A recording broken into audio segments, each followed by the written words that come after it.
Assalamualaikum warahmatullahi wabarakatuh. Nama saya Alsayanti, Prodi PGMI, Universitas Islam Kalimantan Muhammad Arsyad Al-Banjari, Banjarmasin.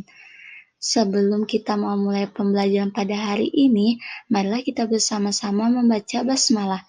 Bismillahirrahmanirrahim. Baiklah, sebelum kita belajar, Ibu ingin memberikan sedikit motivasi ya.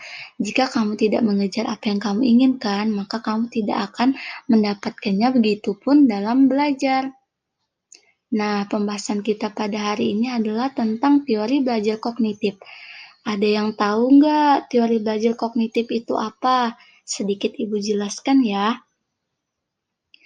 Teori belajar kognitif merupakan salah satu teori yang muncul sebagai reaksi terhadap kelemahan mendasar dalam teori behavioristik yang lebih mementingkan perubahan perilaku yang tampak.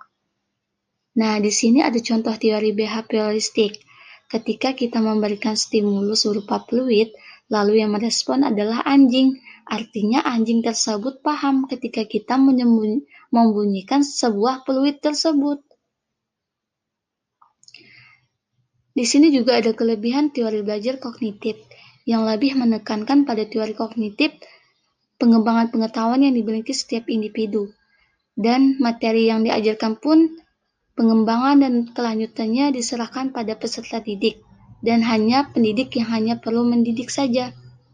Kelemahan teori belajar kognitif lebih menekankan pada kemampuan ingatan peserta didik, tidak memperhatikan cara peserta didik mengaspirasikan atau mengembangkan pengetahuan dan cara-cara peserta didiknya dalam mencapainya, karena pada dasarnya masing-masing peserta didik memiliki cara yang berbeda-beda.